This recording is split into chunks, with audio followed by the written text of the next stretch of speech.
గురుగారు భోగి నాడు భోగి మంటలు వేయటం, భోగి పళ్ళు పోయటం, బొమ్మల కొలువులను ఏర్పాటు చేయటం వీటిలో ఆంతర్యం ఏమిటి?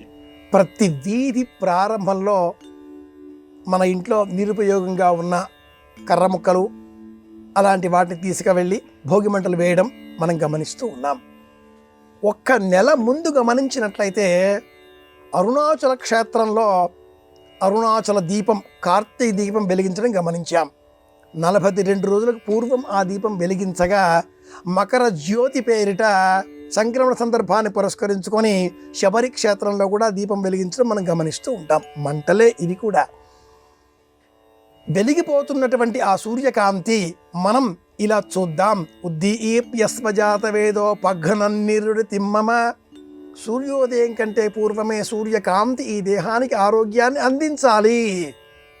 భోగి మంటలు వేయడం ఆరోగ్యాన్ని అందించేటటువంటి అనేక ఔషధ విలువల గల కర్ర చెక్కలతో లేదా కర్రలతో ఇలా భోగి మంటలు వేసుకోవాలి. నిరుపయోగంగా ఉన్న సామాగ్రిని ఇందులో వినియోగించడంతో పాటుగా వెలిగే ఆ మంటల జ్యోతుల కాంతుల నేపథ్యంలో మనలో ఉన్న పాత బూజు పట్టిన బాధ కలిగించే దుఃఖదాయకమైన జ్ఞాపకాలను అందులో దగ్ధం చేసి పునీత వలె మన మనస్సు మళ్ళీ స్వచ్ఛమై మనకు అంది మనల్ని మళ్ళీ పవిత్రంగా మారుస్తూ శక్తివంతంగా మారుస్తూ ఆత్మశక్తితో మనస్సంకల్పంతో చేపట్టే ప్రతి పని కూడా విజయవంతంగా పూర్తి చేసేటటువంటి మనోదృఢ సంకల్పానికి ఊతం కావాలి. ఇది ఈ భోగి మంటల వెనుక ఉన్న అంతరార్థం.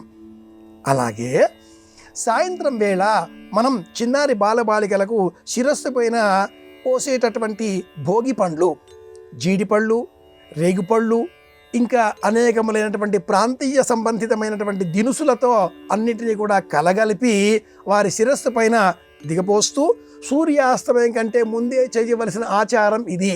చీకట్లో చేయకూడదు. భోగిపళ్ళు పోయవలసిన కాలం 5 గంటల నుంచి 5 గంటల 40 నిమిషాలు. ఈ మధ్య సమయంలోనే భోగిపళ్ళు పోయాలి. ఇలా చేయడంలో అంతరార్థం ఏమిటి అంటే సూర్యుని యొక్క విశేషమైనటువంటి శక్తిని తమలో నిక్షిప్తం చేసుకునేటటువంటి శక్తి గల పళ్ళు రేగుపళ్ళు. వీటిని చిన్నారి బాలబాలికల శిరస్సు పైనుంచి అలా దిగపోయడం ద్వారా సూర్యుని అనుగ్రహాన్ని వీరికి కల్పిస్తున్నాం అని చెప్పడం ఇందులో విశేషం. ఇంటిలో బొమ్మల కొలువు ఏర్పాటు చేయడంలో 7 వరుసలుగా ఆ బొమ్మ కొలువు పీట ఉంటుంది. 7 జన్మల కథలకు ఈ 7 వరుసల పీట ప్రతీక.